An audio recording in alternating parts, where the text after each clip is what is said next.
16 kelompok orang-orang yang didoakan oleh para malaikat, dan itu bisa kita lakukan dalam keseharian. Amalan-amalannya sederhana, tetapi para malaikat mendoakan, dan jangan sampai kemudian kita lalai untuk tidak melakukan itu. Kesempatan ketika para malaikat mendoakan kita. Rasulullah sallallahu alaihi wasallam bersabda, "Ma min muslim ada akahu illa ta'asallahu lahu sab'ina alf malak yusalluna alaihi min ayyi sa'atin nahar kana hatta yamsiya wa min ayyi sa'atil lail kana hatta yusbiha."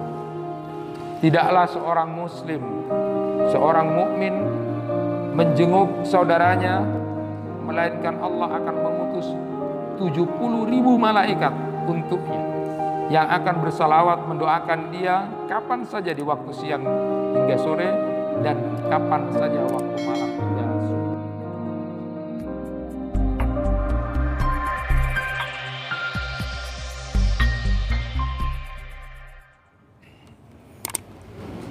Assalamualaikum warahmatullahi wabarakatuh. Alhamdulillahi rabbil alamin, wa bihi nasta'inu ala umuri dunya waddin. Asyhadu an la ilaha illallah wahdahu la syarikalah, wa asyhadu anna Muhammadan abduhu wa rasuluh. Allahumma salli wa sallim wa barik ala nabiyyina Muhammad wa ala alihi wa ashabihi ajma'in. Amma ba'du. Bapak-bapak, ibu-ibu, jamaah kuliah subuh yang dirahmati Allah. Seringkali kalau kita berjumpa dengan sahabat kita, teman kita, atau orang alim, ustadz, kiai, biasanya punya sebuah kebiasaan minta doanya, memohonkan doa agar apa yang menjadi hajat kita dikabulkan. Jadi biasanya kita sering ketemu lalu minta doakan ya gitu, minta kebaikan, atau apa yang menjadi hajat kita menjadi sebuah kenyataan. Itulah hebatnya sesama muslim saling mendoakan. Nah, ada yang menarik yang disampaikan oleh Sufyan Ats-Tsauri itu. Beliau menyebutkan begini, orang sadis itu, orang kejam, bukan cuma orang yang menganiaya atau bahkan membunuh. Jadi orang sadis, orang kejam bukan cuma orang yang menganiaya atau membunuh, tapi orang itu dikategorikan sadis atau kejam kalau dia memiliki 4 karakter ini. Yang pertama, selama hidupnya dia hanya berdoa untuk dirinya sendiri. Dia tidak pernah mendoakan saudara-saudaranya yang lain. Maka itu orang kejam. Jadi setiap hari dia berdoa untuk dirinya sendiri saja, untuk keluarganya saja.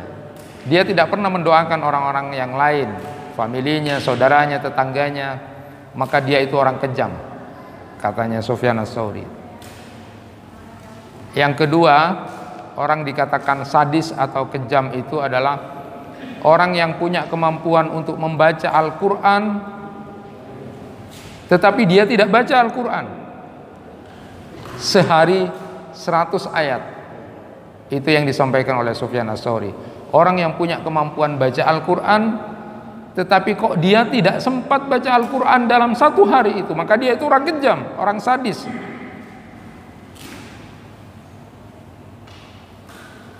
Yang ketiga, kata beliau, orang yang kemudian lewat di kuburan, tapi kok dia tidak mendoakan orang yang di kuburan itu, bahkan ketika lewat kuburan dia tertawa-tawa saja. Padahal itu sebuah pelajaran penting. Lewat kuburan, tidak mendoakan, tidak salam, lalu kemudian dia justru tertawa-tawa. Itu orang sadis, itu orang kejam, kata Sufyan Ats-Tsauri. Dan yang keempat adalah orang yang ketika diundang dalam satu hajatan tertentu, diundang tapi tidak punya halangan syar'i, dia tidak menghadiri, maka itu orang kejam. Padahal di dalam hadis itu disebutkan 6 hak sesama muslim itu adalah diantaranya ketika diundang maka dia harus menghadiri. Kalau dia tidak menghadiri undangan padahal dia tidak punya alasan syar'i untuk tidak bisa hadir, maka dia termasuk orang yang kejam, orang yang sadis. Seperti itu. Bapak dan Ibu yang dirahmati Allah, betapa bahagianya kita kalau saudara kita, sahabat kita, atau orang alim yang kita temui lalu kemudian mendoakan kita. Luar biasa bahagianya kita. Andaikan kemudian kita diperlihatkan, itu loh orang yang mendoakan kamu tanpa sepengetahuan kamu, betapa sangat luar biasanya. Bahagia kita kalau didoakan orang itu.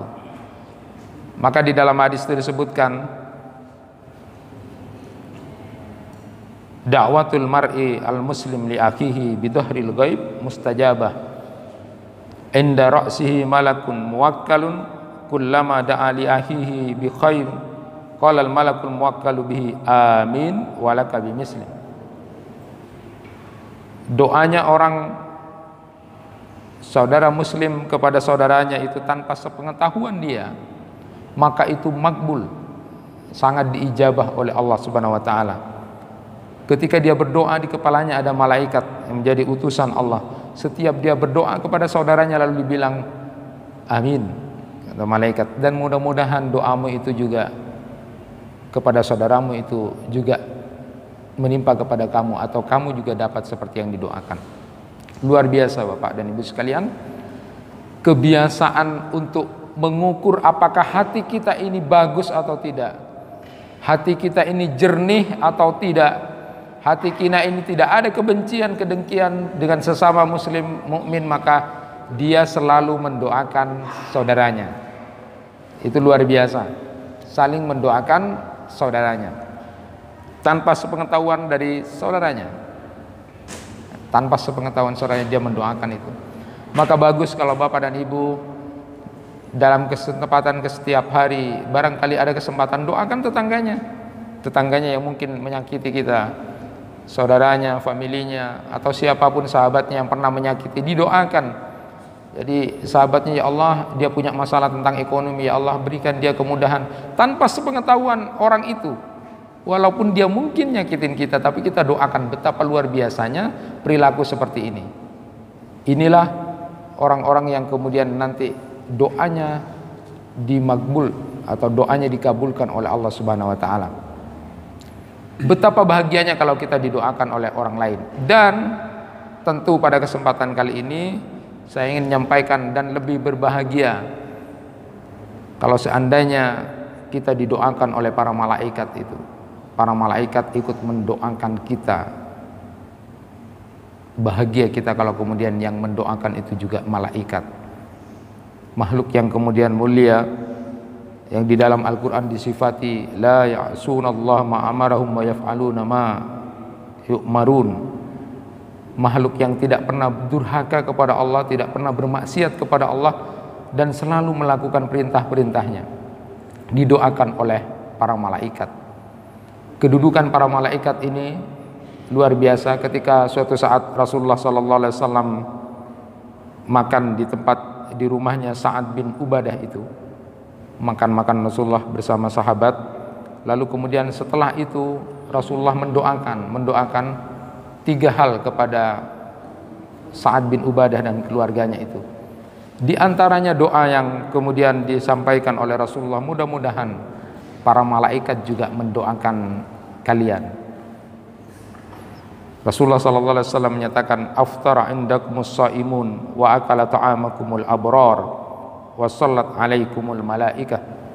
Orang-orang yang berpuasa telah berbuka di rumahmu, lalu kemudian makanan sudah dimakan oleh orang-orang baik itu, semoga para malaikat mendoakan kalian semua. Itu yang disampaikan oleh Rasulullah SAW.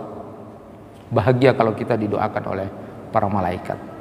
Bapak dan Ibu sekalian, pada kesempatan yang berbahagia ini saya ingin menyampaikan man tusalli alaihimul malaikah, siapa orang-orang yang didoakan oleh para malaikat itu, siapa orang-orang yang didoakan oleh para malaikat, sehingga kita nanti melakukan setiap kegiatan keseharian kita, paling tidak kita harus mengukur siapa orang-orang yang kemudian didoakan oleh para malaikat.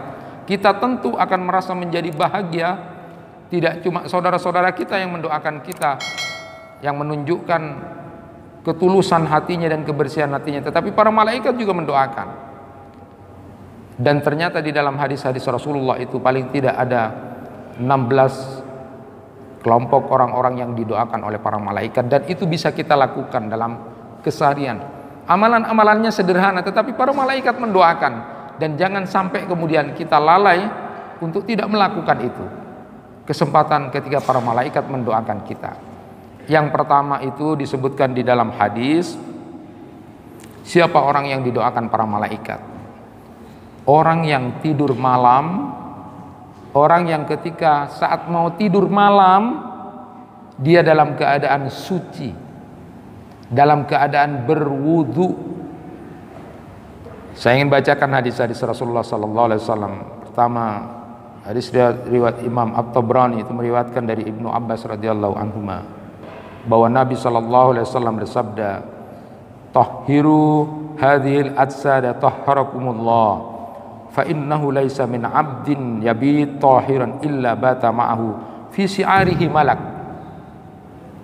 La yanqalibu sa'atan minal laili illa qala Allahumma fir li'abdika fa innahu bata tahira." Rasulullah sallallahu alaihi wasallam bersabda, sucikanlah badan-badan kalian, semoga Allah mensucikan kalian, karena tidak ada seorang hamba pun yang tidur malam dalam keadaan suci, melainkan satu malaikat akan bersamanya dalam syiarnya.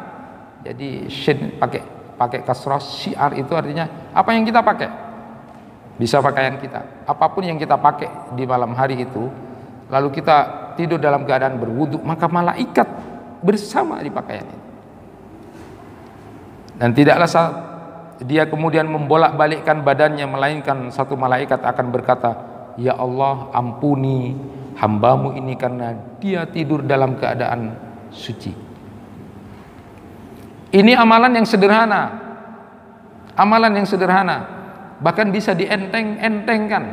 Tetapi betapa ruginya kalau setiap kita tidur malam, ketika kita sudah mau tidur lalu kemudian kita tidak dalam keadaan berwudu dan bersuci.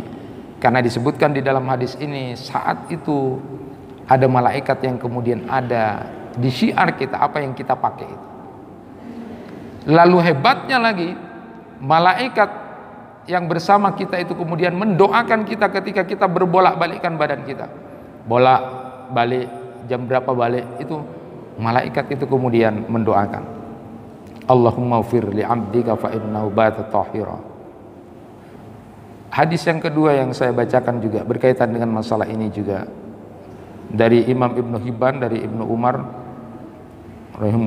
radhiyallahu anhuma, man bata tahiran bata fi syi'arihi malak falam yastayqid illa qala al malak Allahumma fir li 'abdika fulan fa innahu bata tahira. Sama, siapa orang yang tidur dalam keadaan suci, maka malaikat akan bersamanya dalam pakaiannya, dan tidaklah dia bangun melainkan malaikat berdoa, ya Allah, ampunilah hambamu ini, si fulan ini, karena dia tidur dalam keadaan suci.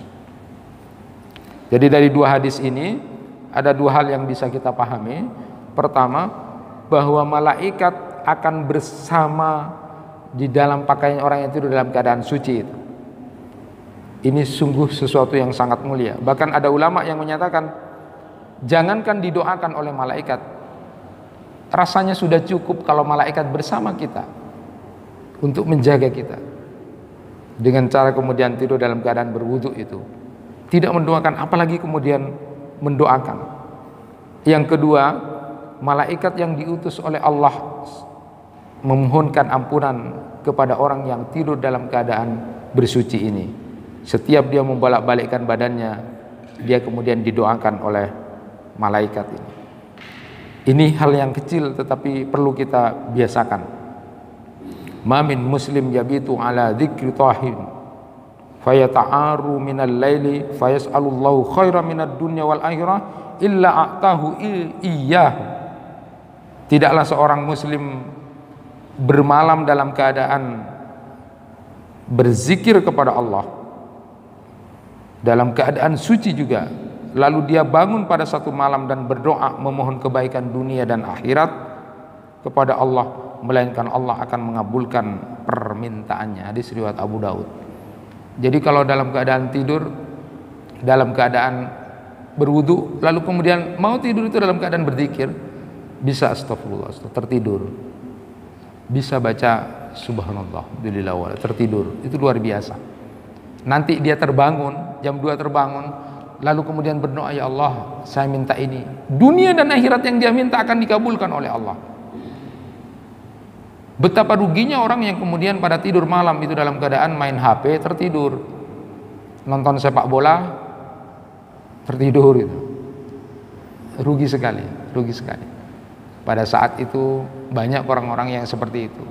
Nilainya kecil tetapi nilai dibiasakan. Yang kedua, siapa yang didoakan oleh para malaikat itu? Para malaikat mendoakan orang yang suka berinfak, bersedekah. Di antara orang-orang yang nanti akan dapat doa dari para malaikat adalah orang-orang yang suka berinfak di jalan kebaikan. Bapak dan Ibu, mari kita perhatikan, ini amalan-amalan kecil tetapi luar biasa dalam keseharian.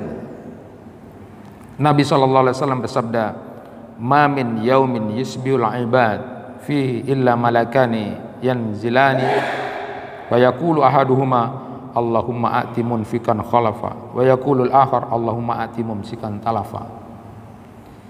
Tidak ada satu hari di mana pagi harinya seorang hamba ada padanya 2 malaikat yang turun kepadanya.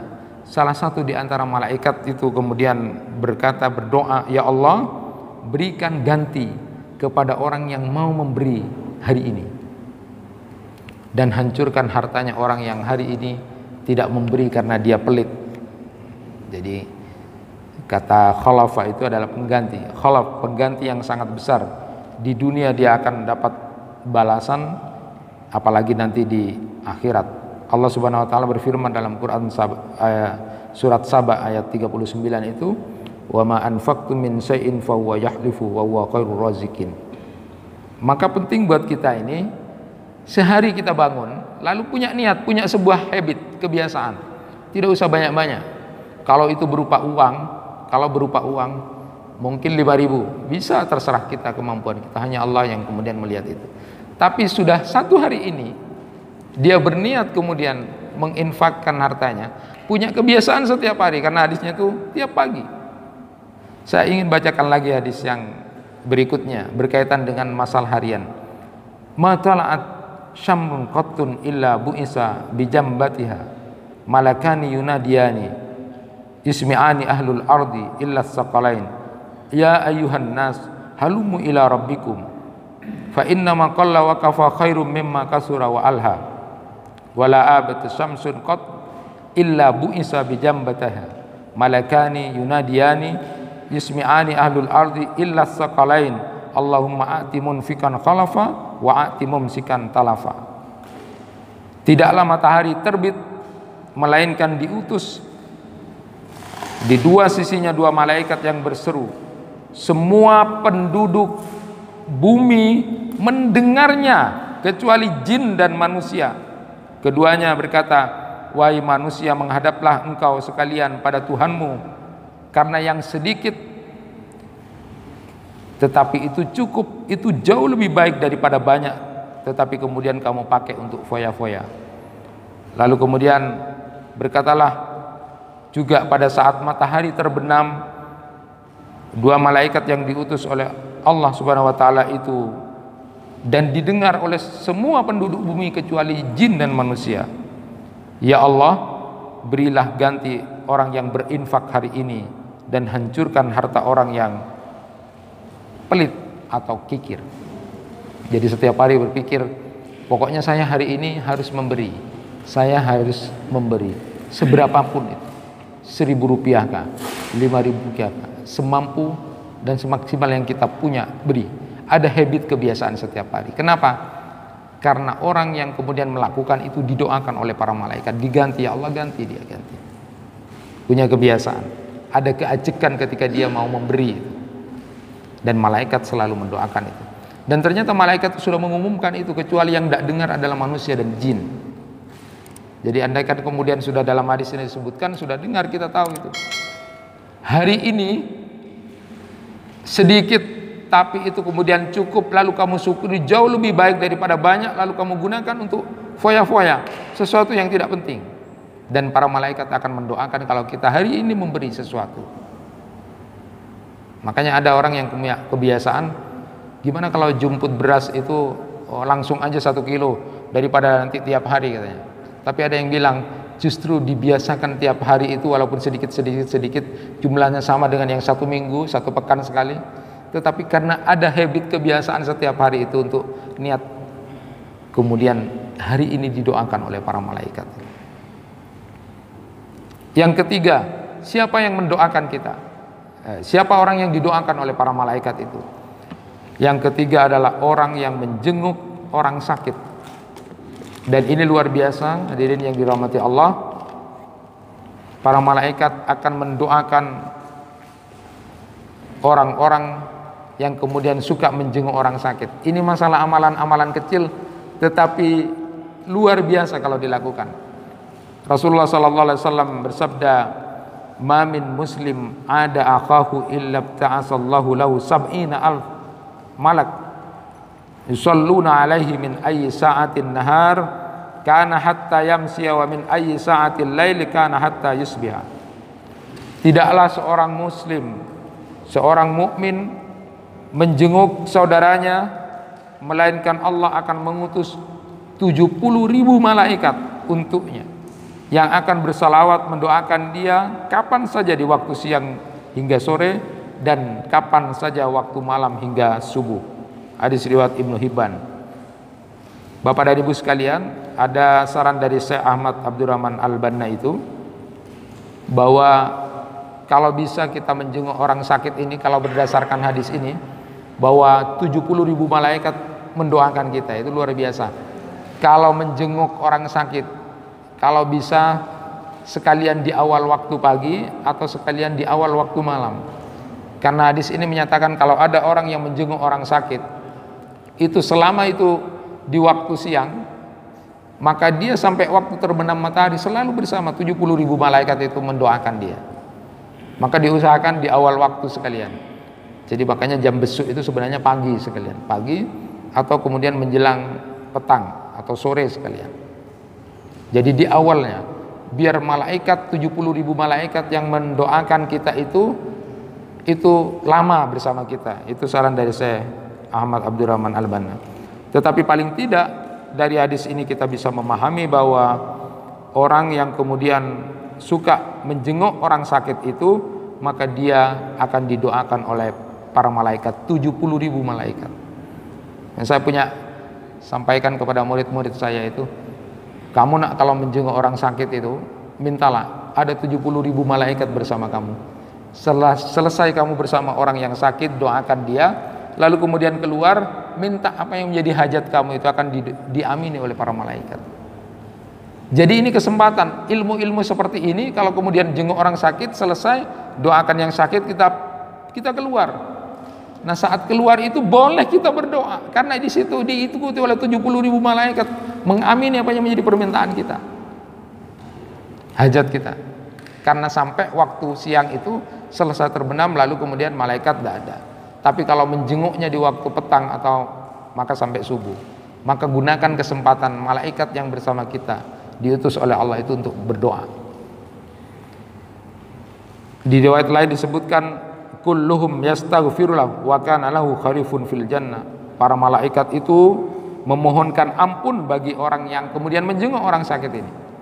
Lalu kemudian bagi dia, kata Rasulullah, akan diberikan kediaman satu lahan kebun nanti di surga. Bapak dan Ibu, di samping dua hal ini, jadi orang itu akan diikuti oleh para malaikat, lalu didoakan, dimohonkan ampunan oleh Allah. lalu kemudian juga akan diberikan kebun di surga. Maka orang yang suka menjenguk orang sakit ini tergolong termasuk orang-orang yang berada di dalam kasih sayang Allah. Ada hadis riwayat Imam Muslim itu meriwayatkan dari Abu Hurairah radhiyallahu an, dia berkata, Rasulullah sallallahu alaihi wasallam bersabda, "Innallaha azza wa jalla yaqul yaumal qiyamah, ya ibna Adam maridtu falam ta'udni." Qala ya Rabb, kaifa a'uduka wa anta rabbil alamin? Qala ama alimta anna abdi fulanan marida falam ta'udhu? Ama alimta annaka law wa'udtahu lawajadtani indahu? Ini penting Bapak dan Ibu sekalian. Sesungguhnya Allah Azza wa Jalla pada hari kiamat nanti akan berfirman, "Wahai manusia, aku sakit," kata Allah, "tetapi engkau tidak menjengukku."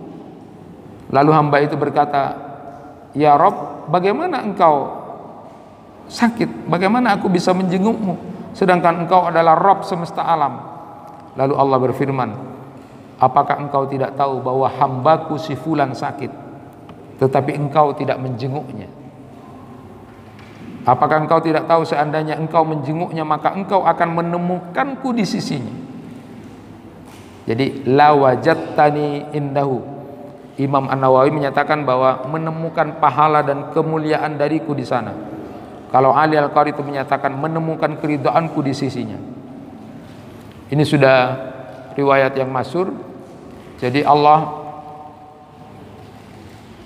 berfirman pada saat di hari kiamat itu, "Aku sakit, kenapa engkau tidak menjenguk?" Lalu kemudian si hamba mengatakan, "Bagaimana aku bisa menjengukmu? Engkau adalah Tuhan, Rabb semesta alam." Ternyata disebutkan, si fulan sakit, engkau tahu tapi engkau tidak menjenguk. Si fulan sakit, engkau tahu tapi tidak menjenguk. Padahal seandainya menjenguk, engkau akan dapati aku, kata Allah.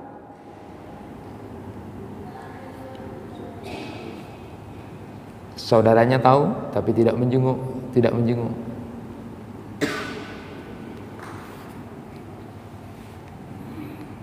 Rasulullah sallallahu alaihi wasallam sangat perhatian terhadap orang yang sakit ini, sampai beliau kemudian dikenal dan cerita yang sangat masyhur itu, bahwa yang pertama kali menjenguk orang yang suka melempar Rasulullah, orang yang suka mengejek Rasulullah kalau mau ke masjid itu, ketika dia sakit, Rasulullah yang pertama datang. Ini cerita masyhur dan bukan untuk dibuat mainan. Kalau dalam hadis-hadis yang sudah saya bacakan tadi, bahwa orang yang menjenguk orang sakit itu 70.000 malaikat diutus oleh Allah untuk mendampingi dia, memohonkan ampun kepada dia. Itulah hebatnya. Ya. Ternyata cerita masyhur Rasulullah sallallahu alaihi wasallam menjenguk orang sakit yang pertama kali dia menyakiti dia. Tidak bisa kita bayangkan kalau bapak dan ibu mengalami itu. Orang yang suka ngejek ibu, orang yang suka ngerasani ibu sakit. Kira-kira apa yang dilakukan? Datangi dia yang pertama atau ya bulat? Tidak ada itu. Tidak ada. Yang keempat, orang yang nanti akan didoakan oleh para malaikat itu adalah, di samping dia menjenguk orang sakit, adalah hadir menghadiri menjenguk jenazah atau mayat. Nabi sallallahu alaihi wasallam bersabda, "Idza hadartumul marid awil mayyita faqulu khaira fa innal malaikata yu'minuna ala ma taqulun." Jika kalian menghadiri atau menjenguk orang sakit atau ada jenazah, maka ucapkanlah kebaikan, karena sesungguhnya para malaikat mengaminkan apa-apa yang kalian ucapkan. Faqulu khaira, maka ucapkanlah kebaikan. Jadi kalau orang sakit disebut semoga cepat sembuh, semoga digugurkan dosa-dosanya. Kalau kepada jenazah, semoga Allah mengampuni dosa-dosanya. Jadi kalau bapak dan ibu datang sebelum dikubur, ya di samping jenazah itu doakan yang baik, doakan yang baik. Jadi ada anjuran berdoa kebaikan. Nah, yang kelima, orang yang kemudian akan didoakan oleh para malaikat adalah orang yang melakukan sholat subuh dan sholat asar secara berjamaah. tajtami'u malaikatul laili wan nahar fi salatil fajri wa salatil asr. Qala fayas'aluhum rabbuhum kaifa taraktum ibadi. Qala fayaqulun atainahum wa hum yusalluna wa taraknahum wa hum yusalluna faghfir lahum yaumiddin. Jadi paling tidak di dalam hadis ini disebutkan bahwa para malaikat yang menyertai hamba pada malam hari dan para malaikat yang menyertai hamba pada siang hari berkumpul pada waktu salat subuh dan salat asar. Jadi saat malaikat masing-masing naik ke langit, lalu Allah bertanya, bagaimana kalian meninggalkan hamba-hambaku? Dijawab, dalam keadaan salat. Luar biasa. Lalu kemudian para malaikat menyatakan, maka ampunilah mereka pada hari kiamat ya Allah. Para malaikat itu memohonkan ampun kepada hamba-hamba ini. Paling tidak catatannya nanti subuh dan asar. Tapi kalau dilaporkan subuhnya gimana? Tidur. Asar gimana? Tidur. Laporannya. Jadi yang didoakan oleh para malaikat itu adalah orang yang sudah konsis, acek, paling tidak salat subuh dan salat asar. Nah, bagaimana dengan salat-salat yang lain? Sama. Tetapi yang diutamakan dalam hadis itu disebutkan juga salat isya. Salat yang paling mudah itu adalah maghrib. Salat paling mudah tasilus salat berjamaah itu adalah maghrib. Paling mudah itu. Banyak orang yang kemudian salat jamaah cuma maghrib karena paling mudah, sudah seger mandi. Tapi salat-salat yang perlu diperhatikan itu justru subuh, asar, lalu kemudian isya. Bagaimana dengan duhur? Duhur itu sudah kebutuhan. Karena pada saat kita dalam keadaan kerja yang banyak itu, maka kita akan menjadi stres, kehilangan oksigen. Dari jam 7 nanti kita bekerja sampai nanti siang, itu oksigen kita sudah habis. Maka kalau tidak salat tepat pada waktunya zuhur itu sudah menjadi kebutuhan, harus itu sudah. Makanya diperbanyak sujud. Makanya ada salah satu hikmah kenapa salat subuh itu, salat duhur itu, salat qabliyahnya dan salat ba'diyahnya yang paling banyak. Kalau bisa 4 rakaat sesudah duhur. Sudah duhurnya 4, sebelumnya 4, sudahnya 4. Karena pada waktu itu kita sudah kehilangan oksigen banyak, maka perlu banyak sujud. Karena kalau tidak sholat itu akan stres jam 12 itu. Maka kalau tepat waktunya lalu kemudian banyaklah sujud itu dibutuhkan. Itulah rahasia di antara hikmah kenapa kemudian sholat qabliyahnya duhur itu sudah kebutuhan. Karena kalau tidak sholat duhur tepat pada waktu, apalagi ditambah dengan sujud-sujud yang lama itu karena ada sholat qabliyah dan ba'diyah itu, supaya tidak stres. Otak kita sudah full. Makanya biasanya tengkar itu kalau tidak sholat itu. Biasanya sudah panas jam 12. Maka kalau sholatnya tepat pada waktu dan ditambah dengan sholat qabliyah dan ba'diyah itu akan menjadi tenang kembali. Berikutnya yang ke-6 dan ke-7. Orang yang didoakan oleh para malaikat adalah orang yang duduk menunggu waktu sholat. Dan yang ke-7 adalah orang yang duduk setelah sholat menunggu waktu sholat berikutnya. Ini sudah pernah saya sampaikan. Jadi orang yang nunggu sholat, mau nunggu adzan atau mau nunggu iqamat, itu didoakan oleh para malaikat.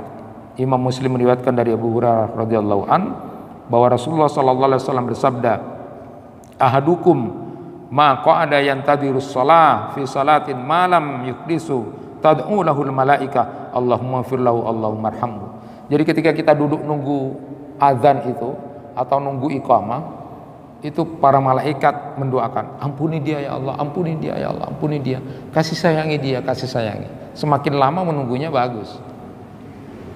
Itu didoakan oleh para malaikat.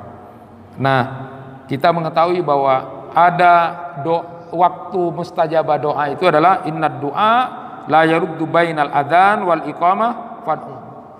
Jadi di antara waktu yang sangat ijabah itu adalah antara adzan dan iqamah. Di samping malaikat memohonkan ampun kepada kita, lalu kemudian meminta kasih sayang Allah kepada kita, juga kemudian ada waktu yang istijabah untuk kita berdoa kepada Allah. Angkat tangan kita kepada Allah. Allah tidak akan pernah kemudian tidak punya nilai doa kita. Setiap doa kita pasti dijawab. Pasti dijawab. Ada orang yang nanti terkaget-kaget amalnya kok tiba-tiba diberikan sesuatu yang luar biasa di surga itu. Apa ini hadiah apa luar biasa? Itu doa-doa kamu dulu. Karena orang yang kemudian dijawab doanya itu ada 3 macam. Dijawab iya, tunggu atau tidak. Dijawab iya itu setiap doa kita dikabulkan oleh Allah langsung. Lalu kemudian yang kedua yang dipending, ditunggu. Jadi doa kita tidak dikabulkan tapi nanti ditunggu sampai di akhirat. Lalu kemudian ada hadiah yang luar biasa dirasakan oleh seorang hamba. Apa itu ya Allah? Itu doa-doa kamu yang baru terjawab sekarang. Ada yang kemudian yang ketiga dipending dari sesuatu yang tidak baik dari doa kita. Nah, yang ketujuh itu sudah pernah saya sampaikan. Lebih lagi adalah orang yang duduk menunggu waktu sholat. Setelah dia sholat wajib dia menunggu lagi untuk duduk berzikir, ngaji kepada Allah. Itu yang disebut dengan kafarat yang kemarin itu, intidarus sholat. Dan yang sangat memungkinkan itu adalah sholat maghrib dengan isya, sholat maghrib ke isya. Berikutnya yang 8, 9, 10, 11 saya kategorikan dalam satu tempat. Malaikat ini mungkin rebutan nanti jamaah.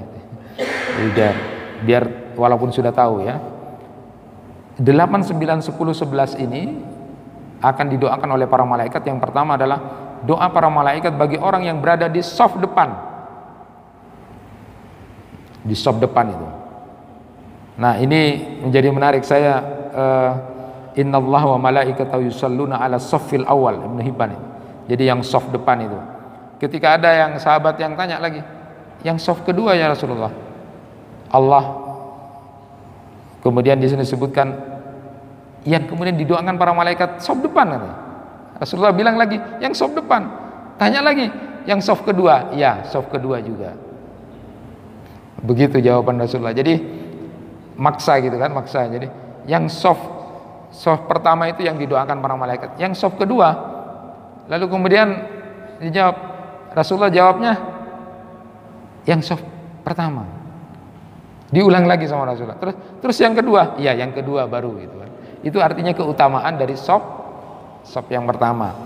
Yang ke-9 itu shaf pertama itu di shaf sebelah kanan. Jadi yang kemudian biasa imam salam lalu kemudian imam berbalik, itu yang dilihat, itu yang shaf kanan. Jadi rebutan nanti ya, shaf depan kanan. Yang blok kiri mau pindah atau tidak terserah. Tapi bukan berarti wah kok aubah saja dari sana kemudian mau ke sini, tidak. Tidak ya, sebisanya kan, makanya kan sampai ada diundi itu direbut. Jadi kalau begitu malaikat itu mendoakan yang shaf depan yang kanan. Yang berikutnya, terus kalau sama pertanyaannya tadi, yang sebelah kiri gimana? Tetap dijawab yang kanan. Sebelah kiri iya juga didoakan oleh para malaikat, cuma gridnya saja itu. Gridnya sama semuanya. Nah, yang di ke-10 itu orang-orang yang menyambung shaf salat. Yang ketiga itu orang yang nyambung shaf salat. Jadi kosong sambung. Nah, orang yang seperti ini didoakan para malaikat. Luar biasa. Jadi kalau ada shaf kosong diisi. Dan yang ke-11 itu adalah orang yang mengucapkan amin ketika seorang imam selesai membaca Al-Fatihah. Jadi disebutkan dalam hadis itu, idza qala al-imam ghairil maghdubi alaihim waladdallin faqulu amin fa innahu mawafaq qawluhu qaulal malaika ghufira ma taqaddama min dhanbi. Saat itu kemudian menyatakan amin, maka bersamaan dengan aminnya malaikat, maka dia akan diampuni dosanya yang telah lalu. Jadi kalau bapak imam itu sudah bilang ghairil maghdubi alaihim waladdallin, itu bilang amin. Amin bersuara dikit. Amin, jangan dalam hati. Ada yang dalam hati itu. Jangan. Di sini disebutkan dengan suara amin. Jangan cuma dalam hati. Ngerti tidak? Jadi amin. Kalau itu bersamaan dengan aminnya malaikat yang juga ada di situ, lalu kemudian dia akan diampuni dosa-dosanya telah lalu. Luar biasa. 12-13 tinggal 4. Siapa yang didoakan oleh para malaikat itu adalah 12-13 adalah doa para malaikat untuk orang-orang yang makan sahur. Yang 13 adalah doa para malaikat untuk orang yang berpuasa di mana orang itu makan di rumahnya. Innallaha wa malaikatahu yusalluna 'alal mutasahhirin. Jadi kalau bisa nanti kalau mau berpuasa itu usahakan pakai sahur. Walaupun cuma 1 kurma, 1 roti atau kemudian air. Jangan kemudian aduh tak usahlah, jangan. Saat kemudian kita makan sahur seadanya itu, maka saat itu malaikat mendoakan kita. Lalu kemudian orang yang berpuasa makan di rumah kita, sedangkan kita juga puasa, lalu kemudian kita undang, itu luar biasa. Innal malaikata tusalli 'alas shaim idza ukila indahu hatta yafrahu. Mengajak orang makan apalagi dia berpuasa. Yang ke-14, orang-orang yang akan didoakan oleh para malaikat itu adalah orang yang bersalawat kepada Nabi sallallahu alaihi wasallam. Di antara orang yang berbahagia itu adalah orang yang bersalawat kepada Rasulullah sallallahu alaihi wasallam. Man shalla ala Rasulillah sallallahu alaihi wasallam salatan sallallahu alaihi wa malaikatahu sab'ina salatan falyukil abdun min dalika aw liyuksir. Siapa yang bersalawat kepada Rasulullah sallallahu alaihi wasallam satu kali saja, maka Allah dan para malaikatnya akan bersalawat kepadanya sebanyak 70 salawat. Maka sedikitkanlah atau perbanyaklah seorang hamba dalam membacanya. Jadi ketika kita bersalawat kepada Rasulullah sallallahu alaihi wasallam, maka malaikat juga mendoakan kita. Penting untuk sama-sama kita ketahui, rajinlah untuk membaca salawat. Saya pernah menyampaikan, yang diistilahkan membaca salawat bukan kemudian digambarkan dengan hal-hal yang kemudian tidak ada misalnya, atau harus seperti itu, tidak. Tetapi di beberapa tempat kita bersalawat, paling tidak di 31 tempat kita bersalawat dalam sehari itu. Saya kalau bilang, oh kamu tidak suka bersalawat, oh harus rajin bersalawat itu. Tetapi kemudian identik salawat itu tidak harus model yang kemudian ada itu.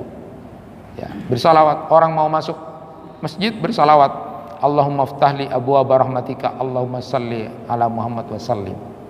Keluar masjid, Allahumma inni as'aluka min fadlikal adim, Allahumma salli ala Muhammad wa sallim. Di beberapa tempat itu nanti kita sampaikan khusus. Ada 31 tempat bersalawat. Jadi kita ini penuh dengan salawat. Dan saat kita bersalawat itu, maka para malaikat akan mendoakan kita. Dan ke-15 adalah doa para malaikat untuk orang-orang yang mendoakan saudaranya dari kejauhan. Sudah saya sampaikan tadi bahwa orang yang mendoakan saudaranya tanpa sepengetahuan saudaranya dia doakan, berarti dia akan didoakan juga oleh para malaikat. Dia akan kemudian didoakan untuk kamu juga, dan menunjukkan bahwa hatinya sehat. Bapak dan ibu kalau mau mengukur hatinya sehat atau tidak, doakan enggak orang-orang yang di sekitar kita. Saya doakan sahabat saya doakan di kantor, di sekolah saya doakan. Kalau ada waktu lebih panjang disebutkan khusus saudara-saudara sahabat saya yang punya masalah, yang punya kebutuhan disebutkan. Tidak ada yang tahu. Begitulah kebersihan hati kita. Bukan tadi muncul kata-kata tulat itu. Ketika saudaranya punya masalah gini malah tulat. Nah, hebatnya orang yang kemudian berdoa seperti ini, dia mendoakan saudaranya, menunjukkan lisalamati sudurihim, hatinya bersih ternyata dia. Orang yang nyakiti dia didoakan, ya Allah sembuhkan dia, ya Allah selamatkan dia, ampuni dosa-dosanya ya Allah walaupun nyakitin saya. Hebat, tanpa sepengetahuan orangnya, itu bersih hati kita. Lalu kemudian malaikat juga mendoakan, amin, kamu juga akan mendapatkan itu. Yang terakhir, orang yang didoakan oleh para malaikat itu adalah orang-orang yang mengajarkan kebaikan kepada orang lain. Di antara orang yang dimuliakan dengan doa para malaikat itu adalah orang yang mengajarkan orang lain dengan pelajaran yang baik, pelajaran agama, sesuatu yang dapat menyelamatkan mereka. Nabi SAW bersabda, innallaha wa malaikatahu wa ahlis samawati wal ardin hatta namlah fi juhriha wa hatta al-hut la yusalluna ala muallimin nas al-khair. Sesungguhnya Allah dan para malaikatnya, penghuni langit dan bumi, bahkan semut yang berada di lubangnya, dan bahkan ikan, semuanya bersalawat kepada orang yang mengajarkan kebaikan kepada orang lain. Bapak dan ibu, model mengajarkan kebaikan tidak harus dalam posisi seperti saya ini atau berdakwah, tapi bapak dan ibu mengajak keluarga, mengajarkan sesuatu yang baik kepada anaknya, kepada tetangganya, kepada saudaranya, itu sama sebagai bagian dari orang yang mengajarkan kebaikan, dan itu juga akan mendapatkan doa dari para malaikat. Sehingga nanti diharapkan dengan melakukan amal yang 16 ini, sebenarnya 16 amal ini sederhana, tetapi berapa kali kita sudah melewatkan amal-amal yang sebenarnya sederhana itu tetapi ikut didoakan oleh para malaikat. Bapak dan ibu saja bahagia kalau mendengar, oh si A itu mendoakan saya. Seandainya diperlihatkan, oh si B itu mendoakan saya, ya Allah. Apalagi yang mendoakan ini adalah para malaikat. Mudah-mudahan kita yang hadir saat ini di majelis ini selalu mendapatkan doa dari saudara-saudara kita dari kejauhan yang tanpa sepengetahuan kita, dan kita juga rajin-rajinlah juga untuk mendoakan saudara-saudara kita tanpa sepengetahuan mereka. Niscaya para malaikat juga akan mendoakan kita. Kalau 16 amal kebaikan tadi itu dilakukan, amal sederhana, berapa banyak malaikat yang sudah mendoakan kita. Sedangkan malaikat itu adalah makhluk yang sangat dimuliakan oleh Allah Subhanahu wa taala. Mudah-mudahan Allah Subhanahu wa taala memberkahi kita semua. Kita tutup dengan bacaan doa kafaratul majlis. Subhanakallahumma wa bihamdika asyhadu an la ilaha illa anta astaghfiruka wa atubu ilaik. Kurang lebihnya mohon maaf. Assalamualaikum warahmatullahi wabarakatuh.